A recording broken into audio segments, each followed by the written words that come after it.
Hello everyone, welcome to this week's video. My name's Mark.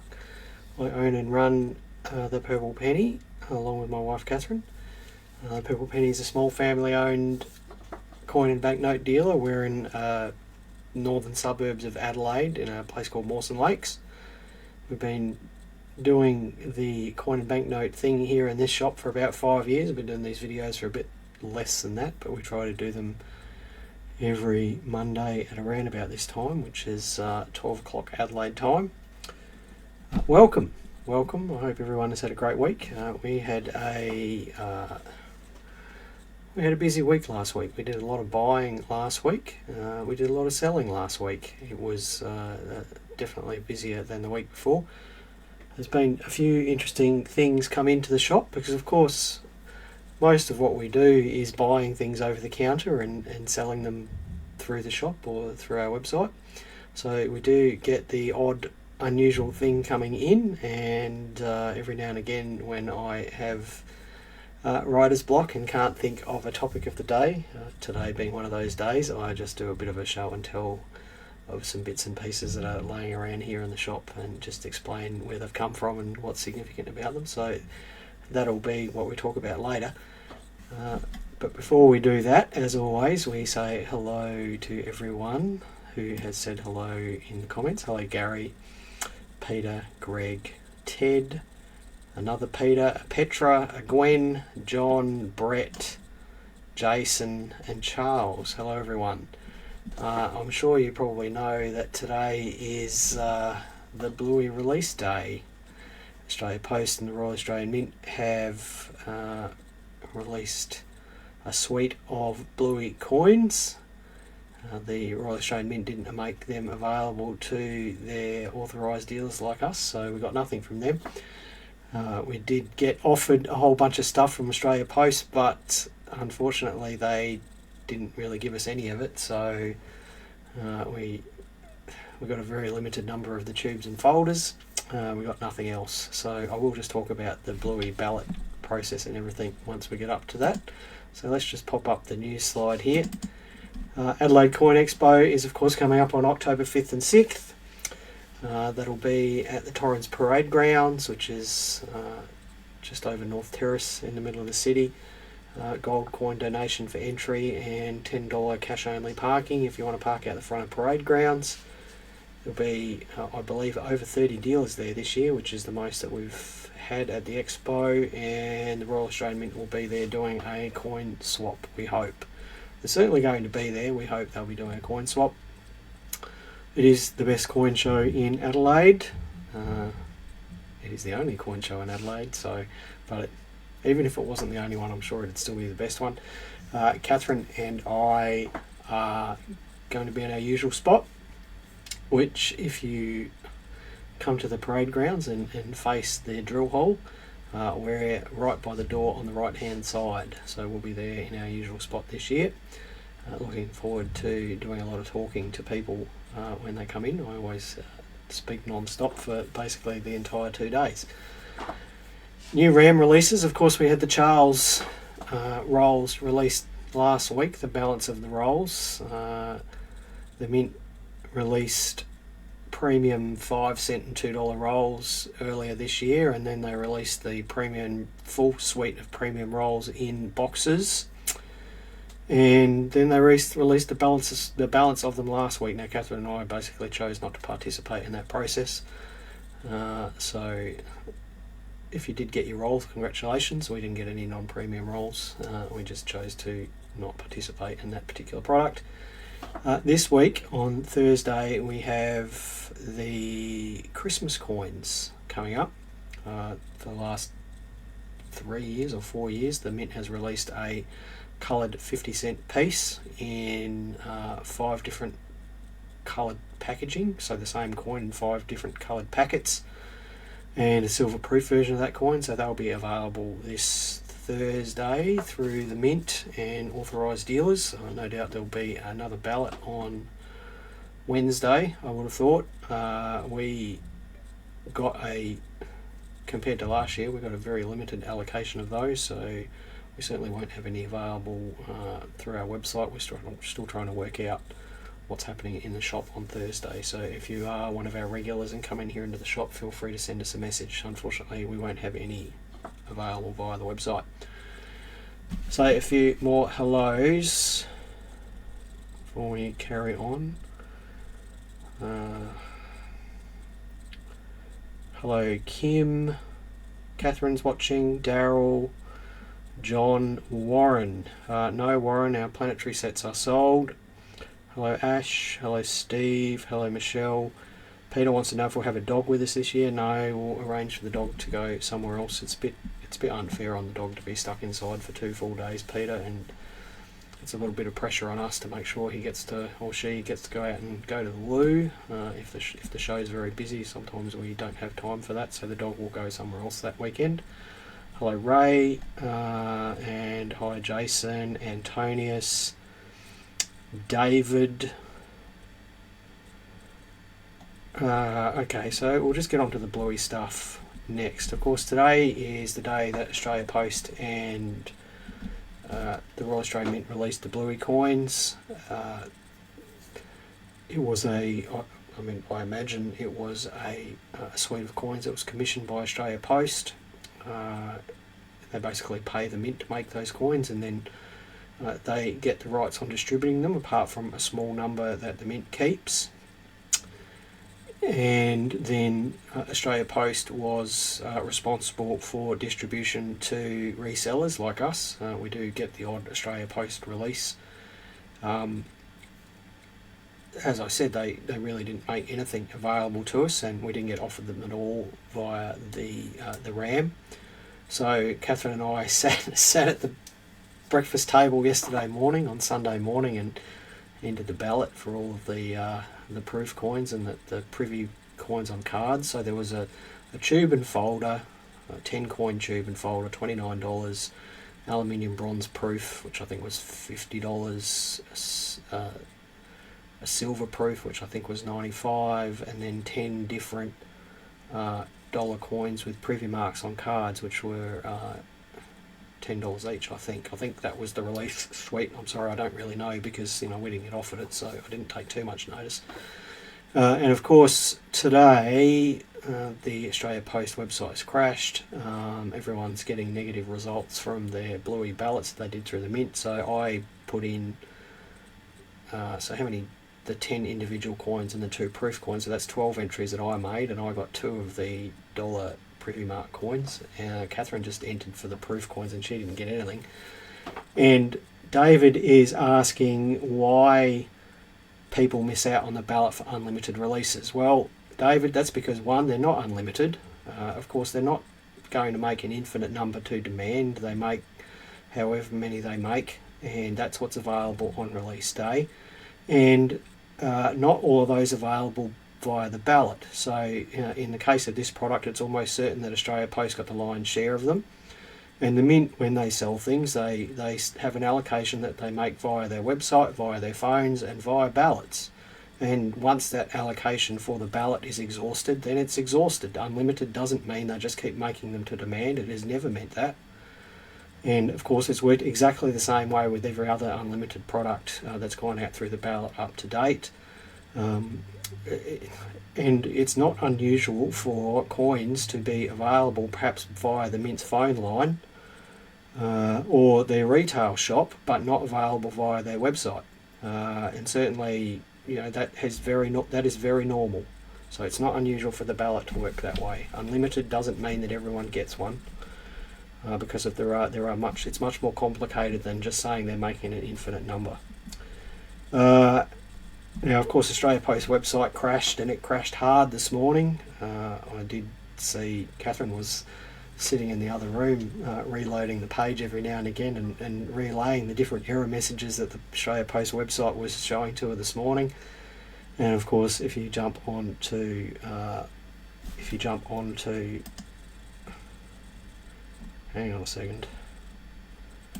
If I could just ask people to not try and sell things in the comments of these videos, please. This is not your commercial avenue to sell things. So sorry to that person whose post I just deleted. Hello Patrick, hello Antonius, Richard.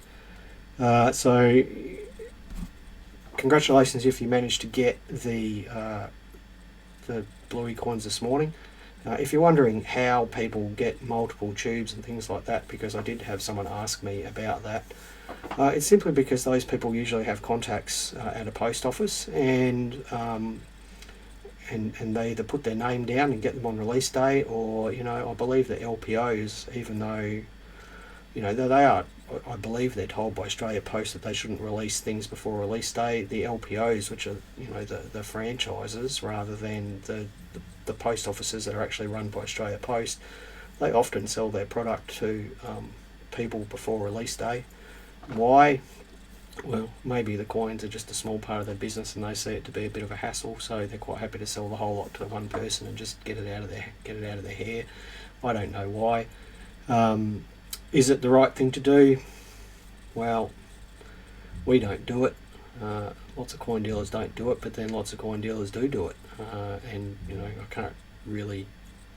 There's no doubt that some Australia Post LPOs do it as well. And well, if that's what happens, that's what happens. Nothing is ever going to fix it. It's never going to stop. And that's how people get multiples that they're selling already. So it's not great, but it's the way it is, and I don't think it's ever going to stop. Now let's have a look here. Michelle says the mint has sold out. Australia Post website has crashed for 2 hours, and she could only laugh. Jason said he got 2 ballot wins out of 13. That's the same with me, Jason. I got I got 2 out of 12. I didn't apply for the tube and folder.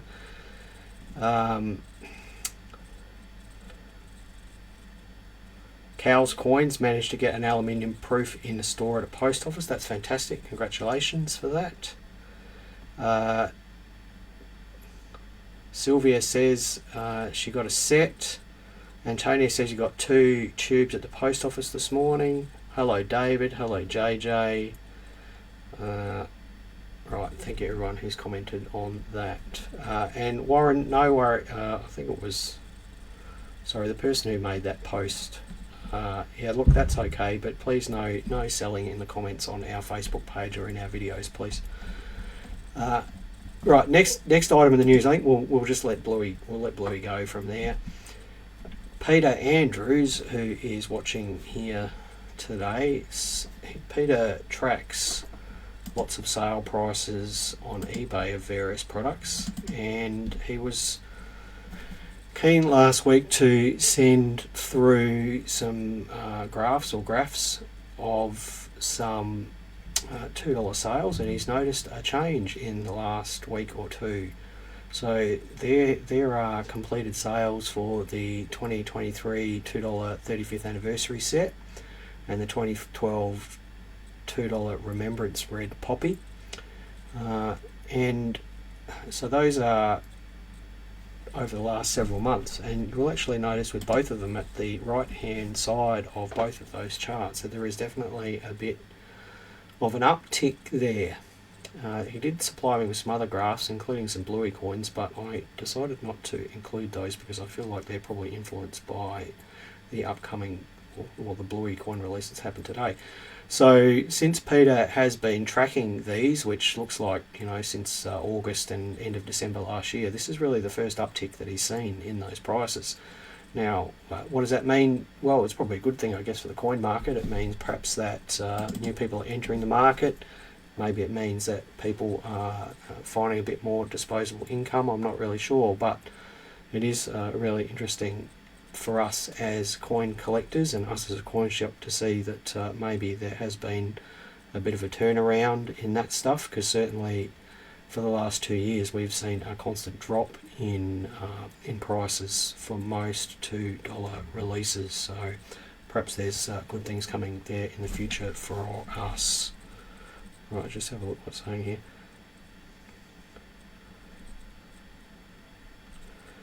Right, we'll just go on to the next news item. So there's a great story in the New York Times today about the US cent.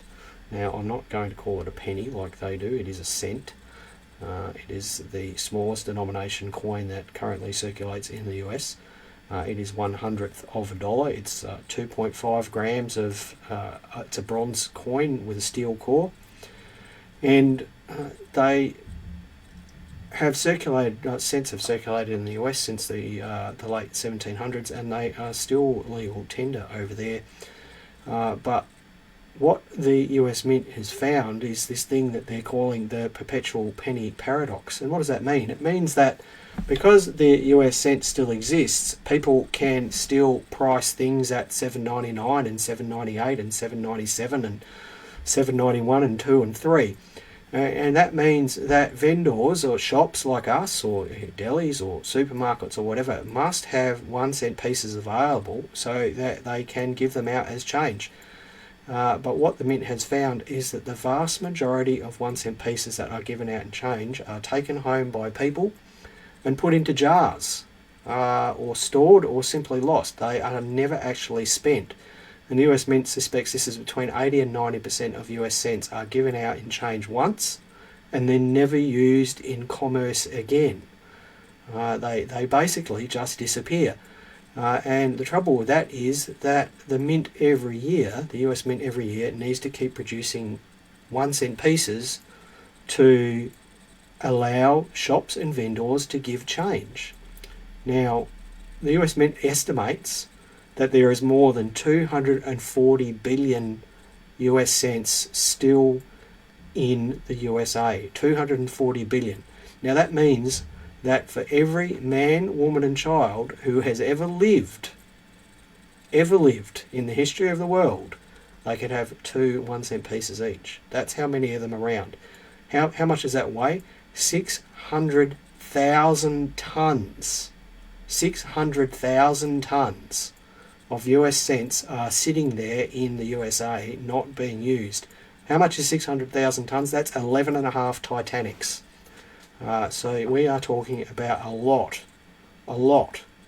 of US cents that are just sitting there.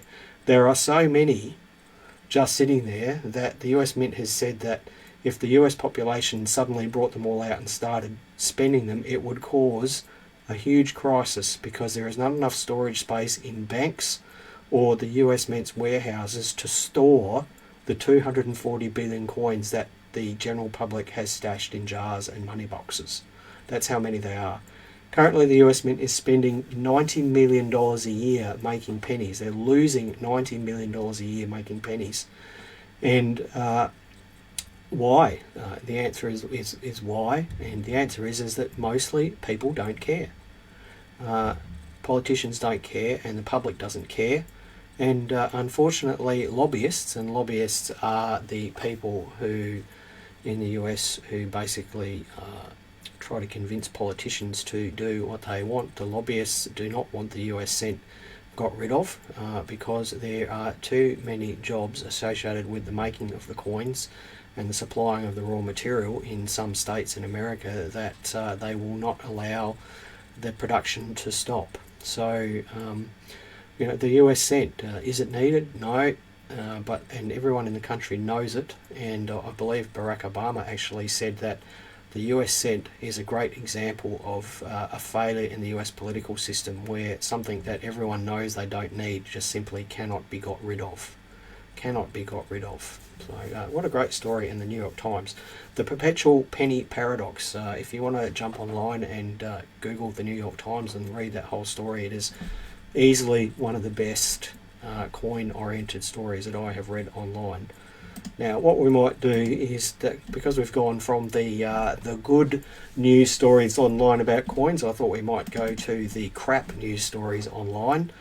And this was a story that Channel 1 Less Than 10 released online last week. Some absolute buffoon who wrote an article about donation dollars and the fact that some bigger buffoon was on eBay asking $9,000 for a donation dollar, which I think that these mainstream articles about coin values are an absolute blight on our industry. They're a blight on us as coin dealers and a blight on you as coin collectors. They are lies and misinformation, and they are purely done to try to garner clicks. And if Catherine and I kept track of our time and invoiced these boneheads for the amount of time that they waste us, we would earn thousands of dollars a month in work that we're doing for these supposed journalists at mainstream media organisations. I will just give a shout out though to Stuart Perry, who works for Yahoo Finance, who I've spoken to on the phone a few times and via email.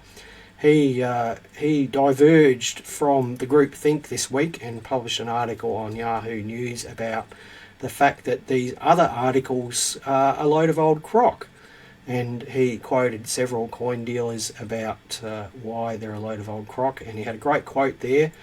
It's misinformation. Someone asking thousands of dollars for a coin worth $1 doesn't make it worth more than $1, any more than me asking $1,000 for my half-eaten sandwich makes it worth $1,000. Now, kudos to the coin dealer who quoted that to Stuart, and it was in fact me, because these articles are just driving me bonkers. They're just driving me bonkers because we are the ones who are left. We're the ones left holding the baby when we get aggressive people on the phone and upset people on the phone who really think that they have made their fortune. The journalists who write this rubbish, they don't have to deal with that. It's really just rubbing me up the wrong way, as you can probably tell. By the way, if anyone wants to pay me $1,000 for my half-eaten sandwich, it's sitting out in the kitchen waiting for you. Thank you to Peter Andrews for forwarding me this article this week, which I thought was fantastic. Now, it turns out that in 1972, there was some legislation passed in the USA called the Hobby Protection Act, which requires counterfeit or replica coins to be marked with copy, to be legal, which I thought was really interesting. And there is a coin interest group called the Anti-Counterfeiting Educational Foundation, who specialises in educating coin collectors and dealers about the dangers of counterfeits and copies and the legal requirements for owning them, trading them and dealing in them. And the ACEF was at the recent American Numismatic Society World Fair of Money, and they were accepting fake and counterfeit coins and counterstamping them with the word copy on behalf of collectors and dealers who owned them, which I think is a tremendous idea. Now, of course, if you were the dealer or owner of that particular counterfeit, it was up to you to ensure that it was a counterfeit, and you had to sign a waiver accepting that, because the ACEF did not want to be held accountable for counterstamping a real coin. But what a great initiative by the ACEF, and perhaps if someone here in Australia who is suitably legally connected wanted to start a similar foundation, I think that would be a great thing, just a great thing. Now, we'll just close out the news today with the world's largest banknote, which is up for sale. It's a Philippines 100,000 peso note. It was a commemorative note that was printed by their Central Bank of Philippines. And you can see how big it is there with that person from Dick's Noonan's Mayfair, sorry, they've changed names, Noonan's Mayfair, holding that particular note. It was graded by PCGS in a special oversized holder, graded as 68 ppq, I believe, and Noonan's Mayfair had an estimate of £5,000 to £6,000 on that for an auction that was held on the 28th of August.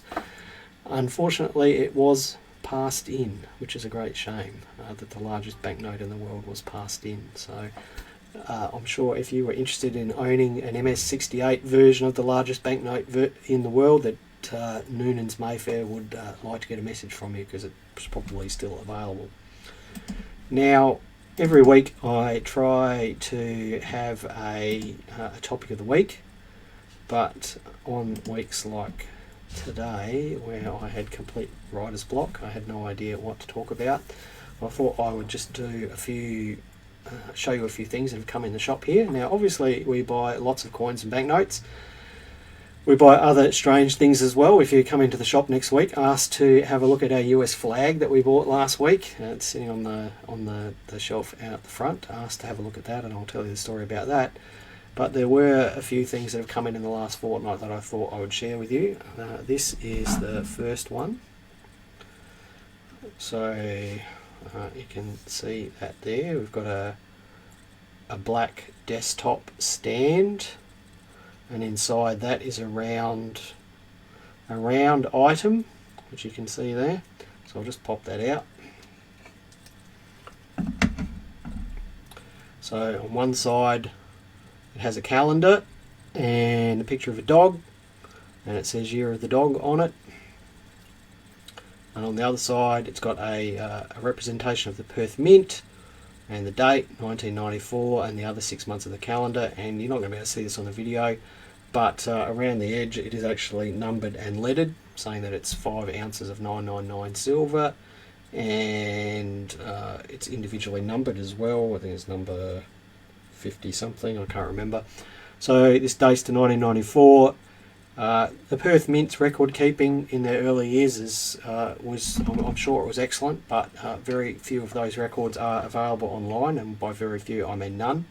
So 1994 was quite early on in the Perth Mint gold and silver bullion producing area, and this predates any lunar stuff that the Perth Mint produced. I think the first lunar coin they produced was in 1999. Now someone will correct me about that, no doubt, but the first dedicated lunar coin. So this predates those, and we have found out since that the Perth Mint created calendar rounds like this from 1991 to 1993. But they were not lunar themed, they were just Perth Mint on both sides. So this one is slightly different to those. Can find no records of how many of those were made, what the initial price was. I've now made contact with 2 people who have the same item, but if you look online you cannot find any others that have been for sale anywhere. So that's a really interesting early silver item produced by the Perth Mint. What am I going to do with it? I don't know. It's been sitting there on the scanner for 2 weeks until I can work out what its fate might be. Right, let me just slide over here. So here we have a little blue pouch, and the little blue pouch, if I just tuck the top sleeve in there, is marked in gold embossed writing Johnson Matthey. If you know anything about gold and silver bullion, Johnson Matthey is an American silver and gold bullion producer, and this is a little 1 ounce gold blob that came in last week. Well, it's actually technically called a button. I won't say that we handle a lot of gold, but we handle enough of it that when something unusual like this comes in, it always raises our eyebrows. So this is a 99949s, 99.99% pure fine gold 1 ounce gold button. We tested this with our XRF, our XRF being our X-ray fluorescence device that we have in here to non-destructively test things. And yeah, it's definitely gold. So a really interesting 1 ounce gold button. And what a lot of people don't know about gold and silver bullion is that there are items that are quite collectible, that aren't necessarily mainstream items that are easily available. There are items that have collectible value because they're vintage or because they are scarce. So this item here, this will have a premium above the gold value because it is a collectible item. Now, what sort of premium do people pay for these sorts of things? For this, probably not a great deal. But let's say, for example, you had a very early 1 ounce silver ingot from the Perth Mint. That could easily sell for $1,000 or more. So that's 25 to 30 or 40 times the actual silver bullion price. It's not a coin, it's got not got any face value, but it is collectible as a vintage item. So if you are interested in bullion, you don't just have to stick with low premium stuff. You can find collectible items in the bullion era as well. It just shows you that there are collectors for everything, which I always find interesting. Coinstruct says, I heard the vintage 1 ounce silver Perth Mint buttons go for a massive premium. Yes, they do. They absolutely do. some of that Perth Mint stuff, really early stuff. It's very crudely made. It sells for a massive premium, and if you're just wondering what premium means, that means the difference in price between what someone will pay for it and what the actual silver or gold value of it is. So the next item I want to share with you, I don't have it with me, is this 10 shilling star note. We've only ever had one other 10 shilling star note, and on Friday or Saturday, I can't remember, this came in a big album of banknotes. And what was really interesting about it is that there was a little handwritten piece of paper saying that the person who we bought it off of, their grandmother had taken it to a coin fair in Adelaide in 1991 and had it valued by a coin dealer at a coin fair in Adelaide in 1991 for the princely sum of $150. Now, to me, 1991 doesn't feel like that long ago, but of course it is, 33 years ago? Yeah, 33 years ago, so that's quite a long time ago. And to have that lovely handwritten piece of paper there with a valuation that someone had got at a coin fair in 1991 was really quite nice. What's a star note? Some of you might wonder what a star note is. You probably know that when they print banknotes, they bundle them up into bundles of, I believe, 100. And the trouble is that sometimes those banknotes in the bundle are not made properly. Maybe there's an ink problem, or something got in the way of the printing press, or the paper's crap, or I don't know what it is. So what do you do with the bundles to make sure there's still 100 of them? Well, back in 1942, the people who printed Australian banknotes decided what they would do is they would specially print off star notes. So a star note is a replacement note, and then those star notes would be inserted into those bundles to replace the poorly manufactured notes. So they are called star replacement notes, and they were there to replace poorly manufactured notes and to ensure that the bundles of notes had the correct number in them. So this is a 10 shilling star note. This is a Renix 17 note, which means it dates from 1961 to 1964. Probably grades, I'm hoping PCGS will grade it VF30, but in Australian terms it's probably good fine or about very fine. So that was a fantastic purchase for us last week. As I said, it's only the second one of those that we have ever bought. Now, the last item here is, I guess, an attempt to open up the eyes of people to a wider world out there. So this is a beautiful brass gilt and enamel badge, and at some point Australia was effectively one of the world's powerhouses of making badges, believe it or not. From sort of the early 20th century, 1910s, through to 1920 and even to the 1930s, Australia made just an absolute mountain of badges, and there was a huge demand for badges here in Australia for fundraising and things like that. So if you are interested in a bit of history, you can duck online and look at Trove, and you'll see that during World War One and the period after World War One, that there was a lot of fundraising going on to help service people that were overseas, return service people, to raise money for armaments and clothing and foodstuffs and things like that to send overseas. So there are many different types of badges that were produced during World War One and the period after World War One.